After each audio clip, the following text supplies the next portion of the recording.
ఈ నెల 19న కామారెడ్డిలో గౌతమ్ న్యూరో వారి సౌజన్యంతో ఉచిత మెగా హెల్త్ క్యాంప్.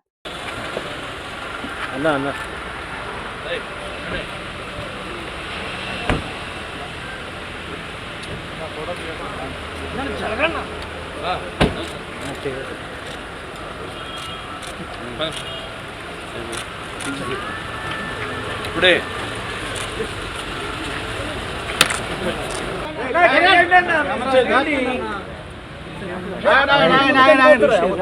అజయ్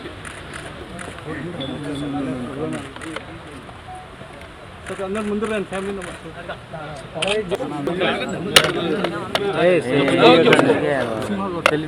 దిగకండి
నమస్కారం.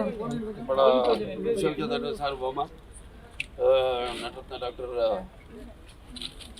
నందమూరి తారక రామారావు అలాగే పార్టీ వ్యవస్థాపకులు ఆయన ఈ 28వ వర్ధంతి సందర్భంగా అందరికడికి ఆయన ఘాట్కి నివాళులు అర్పించడానికి ఇక్కడికి రావడం జరిగింది. ఈ భూమి మీద అందరూ పుడతారు గెడతారు కానీ అందరూ మహానుభావులు కాలేరు. ఒక మనిషి మహోన్నత విద్యాపథంలోకి నడవాలంటే అత్యున్నత శిఖరాలకు నడవాలంటే సత్సంకల్పం కావాలి. ఒకటి దీక్ష పొనాలి, నీ దారిలో నువ్వు నడవాలి. నేహాభిగ్రహణ శక్తి ప్రత్యభాయిత విద్యతే స్వల్పమపస్య ధర్మస్య త్రాయితే మహితో భయాత్ అంటాం. కొందరు పుడతారు ఒక పరమార్థం కోసం, ఏదో సమాజాన్ని ఉద్ధరించడం కోసం. అంటే వాడికి చావు పుట్టుకలతో సంబంధం ఉండదు. సో ఎన్టీఆర్ అంటే ఒక నటనకు నిర్వచనం. ఎన్టీఆర్ అంటే నవరసాలకు ఒక అలంకారం. ఎన్టీఆర్ అంటే ఆయన నటన ఒక విశ్వాధ్యాలయం. ఎన్టీఆర్ అంటే ఒక నవ శకానికి ఆరంభ మంత్రం. ఎన్టీఆర్ అంటే నవజాతికి ఆయన మార్గదర్శకం. ఎన్టీఆర్ అంటే నానా జాతులకు దైవ సమానం. అలాగే ఎన్టీఆర్ అంటే నవ యువతకు ఒక మార్గదర్శకం. అలాగే రక్తాన్ని మరిగేలా చేసే ఒక అగ్నికణం. అలాగే ఎన్టీఆర్ అంటే ఆయన నడిచిన మార్గమే భగవద్గీత సాగిన ఒక జీవన విధానం. అందుకే ఆయన నిరంతరం ప్రజల గుండెల్లో శాశ్వతంగా సజీవంగా మిగిలిపోయిన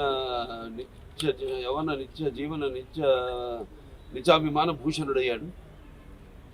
అలాగే నిండు గుండెల్లో చిరస్థాయిగా నిలిచిపోయే నిత్యామృతాన్ని తాగిన ఒక దేవుడిలా మారాడు. మరణమే లేని చిరస్మరణీయ మహనీయుడు అనిపించుకున్నాడు ఆయన. అలాగే ఎవరు అంత ఘనంగా జీవించలేని ఒక మహనీయమైన జన్మను పొందాడు ఆయన. ఆయనకి చావు ఎక్కడ. అందుకే ఆయన నిరంతరం వెలిగే ఒక మహనీయ మహత్తమ జీవన విధానం. మరి నటుడిగా అనితర సాధ్యమైన పాత్రలు ఎన్నో పోషించారు ఆయన. అదే ఆయన పౌరాణికాలు చేస్తే పౌరాణికాలు పాత్రలు ప్రాణం పోసుకున్నాయి. అలాగే జానపదాల జావలీలు అయ్యాయి. అలాగే సాంఘికాలు సామాజిక గమనాలు అయ్యాయి. అలాగే ఆయన ప్రపంచంలో మనం ఎక్కడ చూసినా అంటే అటువంటి నటధీరుడు. అలాగే ప్రయోగాలు చేసిన నటనాచార్యుడు. అలాగే పరకాయ ప్రవేశం చేసి ఆ పాత్రలో అణువులను నింపుకుని నటనకు న్యాయం చేసిన ఆ, అటువంటి నటుడు ఇంకెక్కడ రాడు అది నేనే కాదు, ప్రతి ఒక్కరూ ఒప్పుకొని తీరుతారు. అలాగే ఆయన కేవలం సినిమాలే కాదు, ప్రతి తెలుగు బిడ్డ, ప్రతి తెలుగు మట్టి గడ్డ, నేను తెలుగువాడిని అని సగర్వంగా చెప్పుకునే ఒక దమ్ము, ధైర్యం, ఒక తెగువ, ఆత్మవిశ్వాసానికి పదును పెట్టి సానబెట్టి బయటికి లాక్కొచ్చి చెప్పించిన తెలుగు తేజం నందమూరి తారక రామారావు. అలాగే తెలుగుదేశం అన్న పార్టీని పెట్టి, అలాగే ప్రతి తెలుగు బిడ్డ బొడ్డు కోయిక ముందే రాజకీయాలు ఏంటో తెలిపిన మహానుభావుడు, మహానాయకుడు నందమూరి తారక రామారావు గారు. అంతవరకు మరి ఆయన రాజకీయాలు రాకముందు వరకు చాలామందికి రాజకీయాల మీద పెద్ద ఆసక్తి ఉండేది కాదు. అలాగే అసలు కొంతమందికి అయితే రాజకీయాలు అంటే ఏంటో తెలియదు. అటువంటిది ఆయన ఒక ప్రజల్లో ఒక అవగాహనను తీసుకొచ్చి ఆయన పొలిటికల్ హీరో కూడా అనిపించుకున్నాడు నందమూరి తారక రామారావు. ఇక ఆయన చేసిన పథకాల విషయానికి వస్తే ఎంతో సాహసోపేతమైనవి, అలాగే అందరికీ సామాన్య ప్రజలకు ఎంతో అనుకూలమైనవి కూడా. తర్వాత ఆయన ప్రవేశపెట్టిన రాజకీయాలు రాకముందు, రాజకీయాలు వచ్చాక ఆయన ప్రవేశపెట్టిన ఈ పథకాలు, అమలు చేసిన పథకాలు ఇప్పటికీ ఎందరో వాటిని ప్రవేశపెట్టి అమలు చేస్తున్నారు. అందుకే ఆయన పేదవాడి ఆఖరి తెచ్చిన నాన్న ఆయనే. అలాగే జనం యొక్క భవిష్యత్తు చూపించిన నాన్న ఆయనే. అలాగే ఆయనకు తోడుగా ఉన్న ఆడపడుచులందరూ కూడా ఆర్థిక స్వాతంత్రాన్ని ఇచ్చిన ఒక అన్న కూడా అయ్యాడు ఆయన. మరి ఆయన ప్రవేశపెట్టిన పథకాలు ఈరోజు మొత్తం భారతదేశంలో అన్ని రాష్ట్రాల్లో కూడా వాటిని అమలు చేశారంటే, మరి కిలో బియ్యం 2 రూపాయలకి అయితేనేమి, లేకపోతే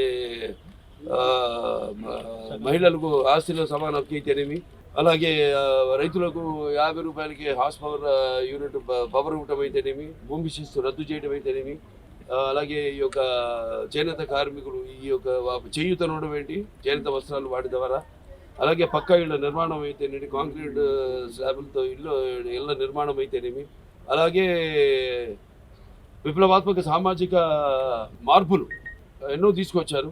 దాంట్లో ముఖ్యమైనది తెలంగాణలో పటేల్ పటవారీ వ్యవస్థను రద్దు చేయడం, అలాగే ఈ మాండలిక వ్యవస్థను స్థాపించడం. అప్పటికి 330 తాలూకాలు, అవి 1104 మండలాలుగా చేసి ప్రజల వద్దకు పాలన తీసుకెళ్ళినట్టు ఆయన మండలాల వ్యవస్థను స్థాపించడం.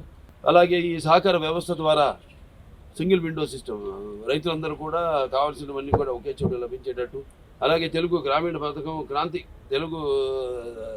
క్రాంతి పథకం కింద ఈ యొక్క గ్రామాల యొక్క సర్వతోముఖ అభివృద్ధికి అయితేనేమి, అలాగే మొట్టమొదటి మహిళా విశ్వవిద్యాలయం అయితేనేమి, లేకపోతే ఈ ఎన్టీఆర్ ఆరోగ్య వైద్య విశ్వవిద్యాలయం అయితేనేమి, లేకపోతే అలాగే గురుకుల విద్యా విధానం అయితేనేమి, ఆశ్రమ పాఠశాలలు అయితేనేమి, ఈ యొక్క సంక్షేమ హాస్టల్స్ అయితేనేమి, అలాగే క్యాపిటేషన్ ఫీజు రద్దు చేయడం, పేదల వద్దకు చదువులు తీసుకురావడం, ఉన్నతమైన చదువులు తీసుకురావడం, అలాగే జోగిని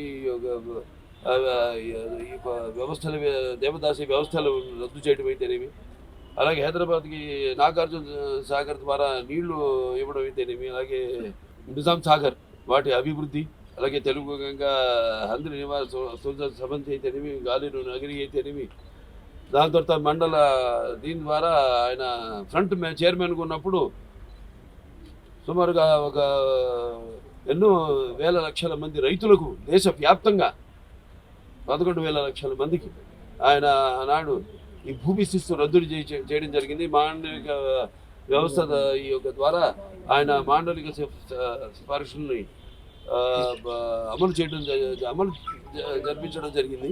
ఇంకా సర్కారీ అధీన కమిషన్ ద్వారా ఈ యొక్క రాష్ట్ర కేంద్రాల మధ్య వాళ్ళు ఒక అనుబంధాన్ని పెంచే విధంగా, ఒక రాష్ట్రం కేంద్రంలో ఉన్న ప్రభుత్వం ద్వారా వాళ్ళ అవసరాలను ఆ కేంద్ర ప్రభుత్వం తీర్చేలా ఇంకా ఎన్నెన్నో అభివృద్ధి కార్యక్రమాలు, అలాగే ఎన్నో ఆయన అమలు చేయడం జరిగింది అన్ని వర్గాల ప్రజలకు. ఇలా చెప్పుకుంటూ పోతే మరి అటువంటిది ఆ మహానుభావుడు ఆయన చేసిన సేవలు మనకు తెలిసింది. స్వతంత్రం ఒక పోరాటం, మనం విన్నది కానీ చదివింది కానీ పుస్తకాలు, మనం గళ్ళారా చూసిన మొదటి ఒక యుద్ధం ప్రజల కోసం ఆయన అని త్యజించి ఆయన చేసిన సేవలు మరువనానివి. ప్రతి తెలుగు వాళ్ళు ఇవాళ ఆయన ఇక్కడ తెలంగాణ, అక్కడ ఆంధ్రాలో ఆయన ఈ యొక్క వర్ధంతిని పురస్కరించుకొని ఆయనకు ఘన నివాళులు అర్పించుకుంటున్నారు అందరూ. తెలుగుదేశం పార్టీ కార్యకర్తలందరూ కూడా ఆయన ఆనాడు మరి ఎంతోమందిని విద్యావంతుల్ని రాజకీయాల్లోకి తీసుకురావడం జరిగింది. గ్రాడ్యుయేట్స్ అయితేనేమి, పోస్ట్ గ్రాడ్యుయేట్స్ అయితేనేమి, లాయర్లు అయితేనేమి, డాక్టర్లు అయితేనేమి, వివిధ వృత్తుల్లో ఉన్న వారిని తీసుకొచ్చి యువతకు ఆయన ఎంతో ప్రోత్సాహం ఇచ్చి ఆనాడు మరి తెలుగుదేశం పార్టీకి బాసటగా ఉండి ఆనాడు 82లో పార్టీ స్థాపించినప్పుడు విధి విధానంలో మంత కూడా నడుచుకుంటూ ఆయన చూపించిన బాటలోనే కొంత కార్యకర్తలు అందరూ కూడా నడుచుకుంటూ ముందు ముందు తెలుగుదేశానికి ఇంకా భవిష్యత్తులో పునర్వైపు తీసుకురావడానికి అందరూ శ్రమిస్తామని ఈ ఆయనకు ఘన నివాళి అర్పించుకుంటూ నేను సెలవు తీసుకుంటాను. జోహార్ ఎన్టీఆర్, జోహార్ ఎన్టీఆర్, జోహార్ ఎన్టీఆర్. जब तक सूरज चांद रहेगा, जब तक सूरज चांद रहेगा. ముందుగా అందరికీ కుటుంబ శ్రేయభిలాషులకు, నందమూరి వంశ అభిమానులకు, ముఖ్యంగా స్వర్గీయ నందమూరి తారకరాములు వీరి అభిమానులకు, తెలుగుదేశం పార్టీ కార్యకర్తలకు, యావత్ తెలుగు ప్రజానికి అందరికీ నమస్కారం.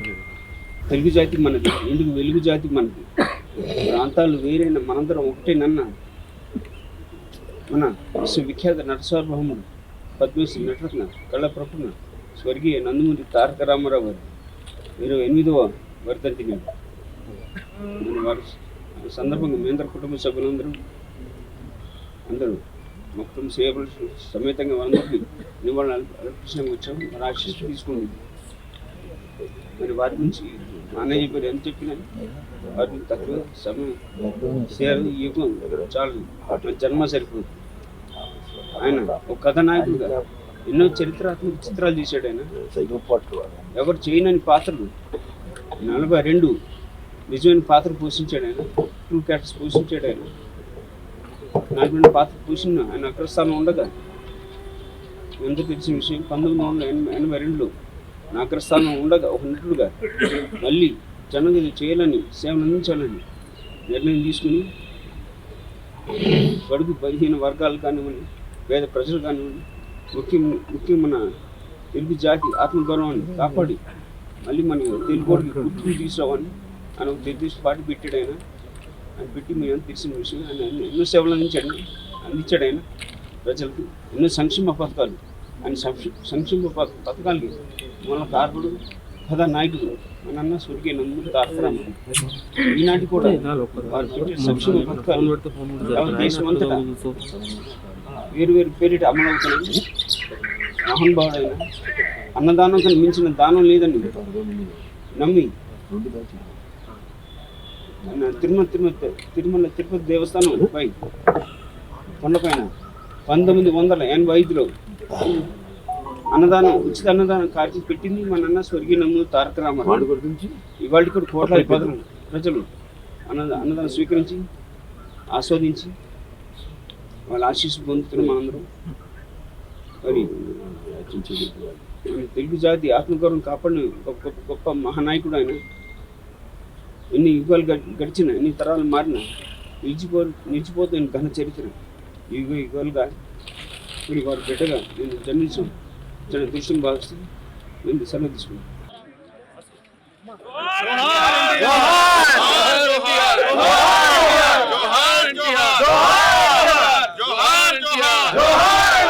जब तक सूरज रहेगा, जब तक सूरज चांद रहेगा, एनटीआर है, एनटीआर अमर है.